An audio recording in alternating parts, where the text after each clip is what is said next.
С начала текущего года жертвами телефонных мошенников в Якутии стало более 1000 человек. Только за прошедшие сутки аферисты похитили у 3 жителей республики свыше 2 миллионов рублей. Самые распространенные схемы хищения денег производятся путем кибератак и через телефонные звонки. Мошенники чаще всего представляются сотрудниками правоохранительных органов, службы безопасности, банка и финансовых организаций, которые предлагают быстрое обогащение. Сотрудники банка не звонят. Звонят только мошенники.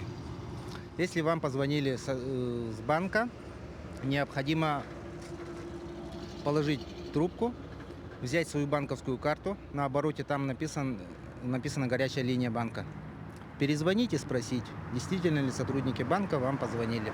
Вторая распространенная схема – это мошенничество через сайты объявлений, когда злоумышленник выступает в роли продавца или покупателя. Человек выставляет на продажу шубу, и ему звонят и говорят, что они находятся в другом районе, допустим, в Амгинском. Что не могут приехать, и курьера через Яндекс.Такси. Типа безопасная сделка в Юле есть. И вот просят перевести деньги. Либо чтобы на счете у них была определенная сумма денег. Скажем, шубу продают за 20 тысяч, и говорят, должна быть 20 тысяч на вашем счете. И все. Но в первую очередь надо понимать, что никто никогда не купит, не посмотрев ваш товар. Новая стратегия хищения через взлом страниц в социальных сетях. Мошенник пишет всем друзьям сообщения с просьбой занять деньги под различными предлогами. Например, чаще всего встречаются такие: заболел родственник, не хватает денег на срочную покупку. Бывает что по ссылкам человек переходит, взламывают WhatsApp и направляют всем контактам. Мне нужны деньги, помоги мне. И люди переводят. Из-за этого попрошу, чтобы во время перевода смотрели в онлайн-банках, выходит, кому вы переводите. Действительно ли это фамилия, имя, отчество человека, которому вы хотите перевести. Если там фамилия другая, надо положить телефон, созвониться с вашим знакомым, действительно ли он нуждается в вашей помощи.